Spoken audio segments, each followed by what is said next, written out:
Hello and welcome to Evolution.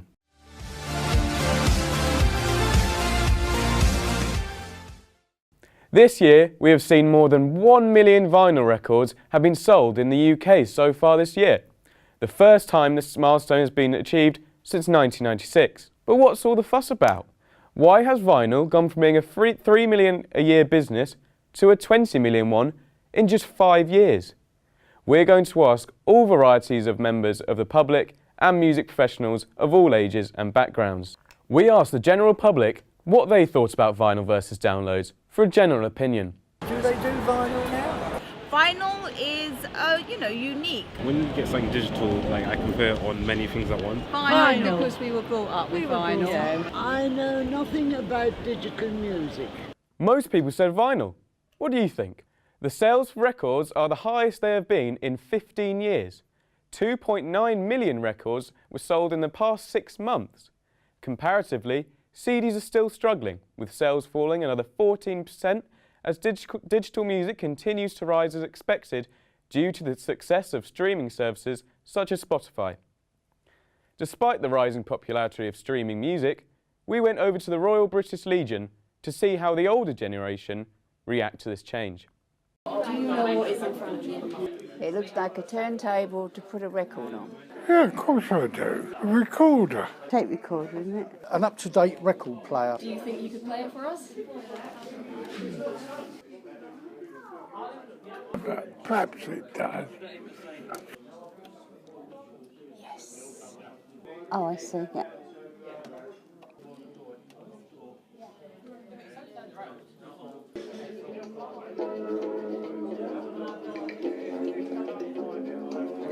He's actually playing.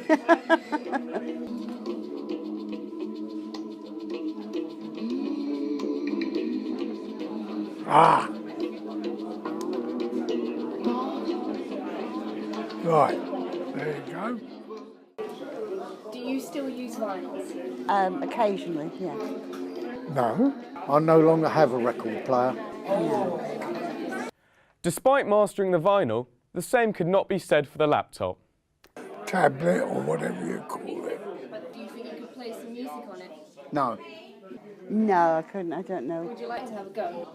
Is there one on there? So how do I get onto that? Getting it to play now is the thing.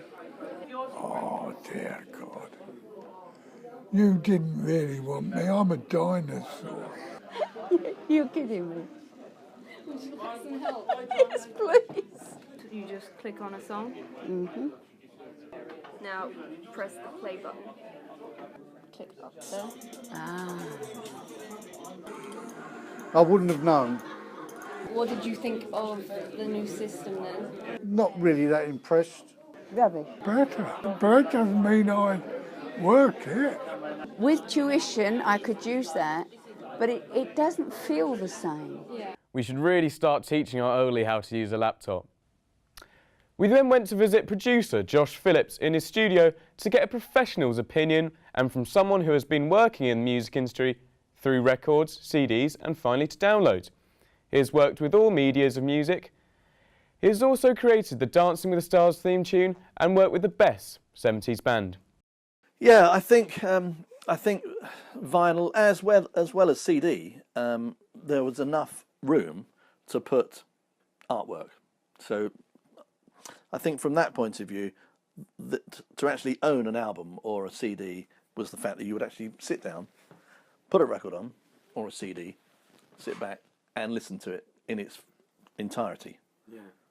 Maybe looking at some of the sleeve notes about who was playing on the album or who recorded it or engineered it or mastered it. You might look at the lyrics. And I think that has gone from music because most people these days, well, certainly a younger generation, are downloading iTunes or whatever it might be that they're on. And they're missing that whole treat of actually listening to an album from beginning to end. Our next interview was with Langley Records owner and founder Jeff Langley, 79. More than 2,000 people from Peru, Australia and Japan have signed an online petition fighting to save Langley Records from being turned into a Royal Mail customer service point. Mr. Langley opened Langley Records in Walton Road in 1972. Where do you stock your vinyls from? Oh, I can get that from people that just produce this. These are all 180 gram, all of them. What does an average customer that comes in here look like? Is it a complete mix? Youngsters, do you believe it or not? Problem is there aren't any record shops around anymore. You've got HMV, actually there's nothing else.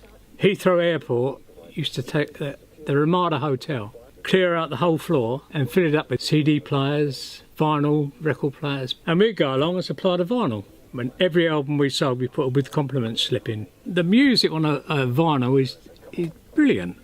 Bono once said, "Music can change the world because it can change people."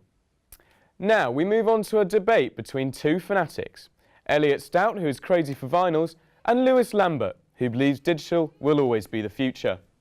So first, Elliot, I'm going to give you a chance to defend and attack digital with vinyl. Go ahead. Well, everyone preaches these days that digital is the best quality, clean, but you can't beat a vinyl.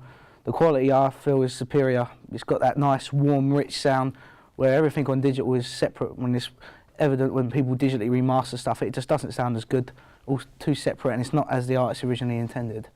And it's one of my main problems with the digital era these days. It's not as it's intended to be heard, unless, of course, it is produced nowadays, but still, even modern artists such as Adele are bringing out on vinyl now, and it speaks for itself when you hear it, I feel. Okay, so now I'm going to give you a chance to defend digital. You've heard vinyl, so go ahead. Yeah, Elliot spoke a lot about quality, and apparently you get this warm sort of sound from vinyl.